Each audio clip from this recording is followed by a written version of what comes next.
Good afternoon, fellow firefighters. My name is Bill Hughes. I am here today to describe some of the events that took place on 9/11 that caused the towers to fall to their demise. When the architects designed the towers, they never anticipated that someone would fly a passenger airplane into them, causing the amount of damage they did with the impact and the jet fuel burning inside. Country singer Toby Keith states it best in one of his songs. "This nation that I love has fallen under attack. A mighty sucker punch came flying in from somewhere in the back."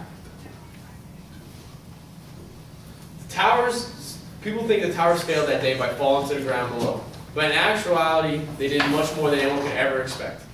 They stood so that the people could get out and their lives could be saved.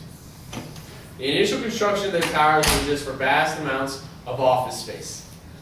They used a web-like design on the outside, almost like a metal lattice, and they used 47 steel internal I-beams in the center. Shown here in diagram 1.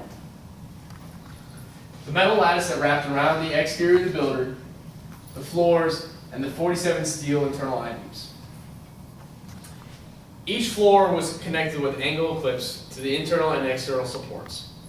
Minimal concrete was used in the construction of the towers due to the amount of space that it takes up and the weight that concrete weighs.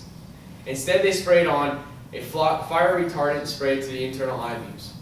Also, if they would use concrete, it would have failed after time due to the velocity of the traveling elevators due to them being inside the 47 steel internal I-beams.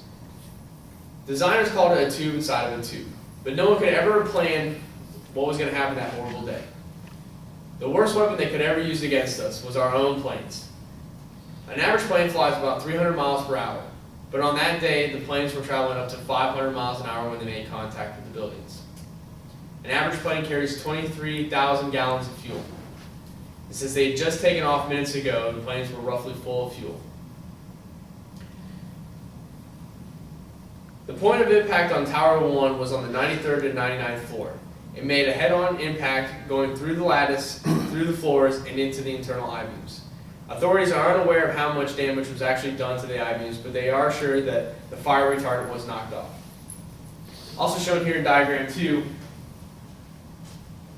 was the impact from plane 1 on the north tower and between the 77th and 85th floor on the south tower.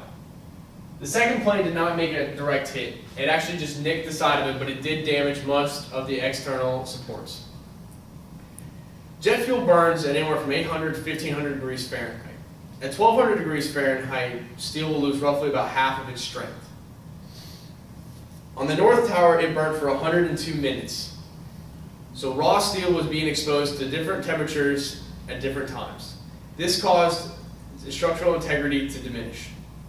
It sagged and it expanded, causing the floor joists to give way so the floors would fall on top of each other. This was called a pancake effect. Floors falling on top of floors. After so much weight, those towers could not handle it anymore, and they collapsed. The north tower stood for 102 minutes. It fell in 10 seconds. The south tower stood for 56 minutes. It fell in 8 seconds.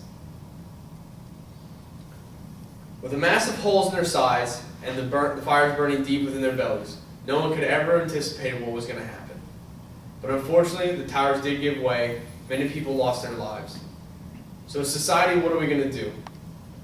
Really, honestly, we're going to do nothing. We've already forgotten that day. We forgive and we go on. But let us never truly forget what happened that day.